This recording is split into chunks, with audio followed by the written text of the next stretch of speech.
Supersonic. So the project is not completely given out yet. There is still a question that is not given. But if you look at the governing equations, and the governing equations particularly looks for supersonic flows. So we have an equation like that. It should be equal to 0. All right. And supersonic flows means this m infinity means the how much faster is the flow compared to the speed of sound. So it is a number that is greater than 1. Can you see the similarity between this equation and the equation we just looked at?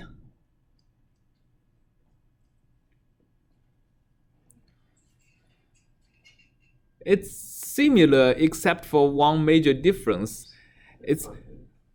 There is no time, right? But instead, the spatial derivative term have a negative sign between x and y and z. Because m infinity is greater than 1, this term is actually negative. These two terms are positive. If you move the negative terms to the other side of the equation, which makes it positive, it's the same as our wave equation, which goes on in time.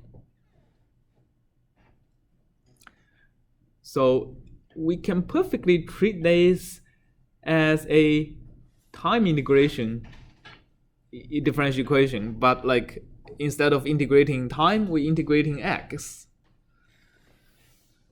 All right, so now we are getting to the domain when there is the difference between, now we have this, we can see that the difference between what we call hyperbolic equations and elliptic equations, it's not just the fact that hyperbolic equations has a time in it, while elliptic equation doesn't have a time, it's only a spatial thing. It's actually more mathematical than that. For example, this equation has no time in it, but the fact it is a hyperbolic equation means it means that you can treat the x dimension as a time and solve the equation using time integration.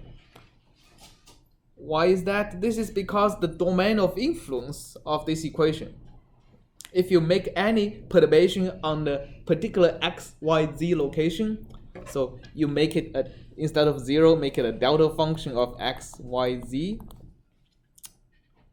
what is changed on the solution is not going to be in the entire domain. It is only the equation, the solution is only going to be changed after that x, after where you put the perturbation. And by after, it doesn't mean time, it means the x location. Right, so if you can look at some of the pictures I included. These are not linearized equations, these are real experiments. So the existence of this airplane actually is not felt by the flow for x locations smaller than where this thing is. So if you put a perturbation here, so think of this entire airplane as a perturbation. This perturbation is not going to influence the flow field anywhere that is upstream.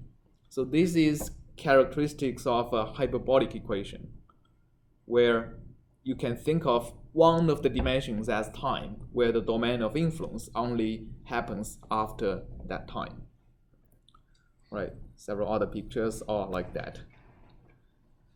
So the question is, do the transformation of variables and derive a system of equations you can solve. And consider a lot simplified two-dimensional problem and try to gain some intuition from the pictures you use and derive an analytical solution for the two-dimensional case.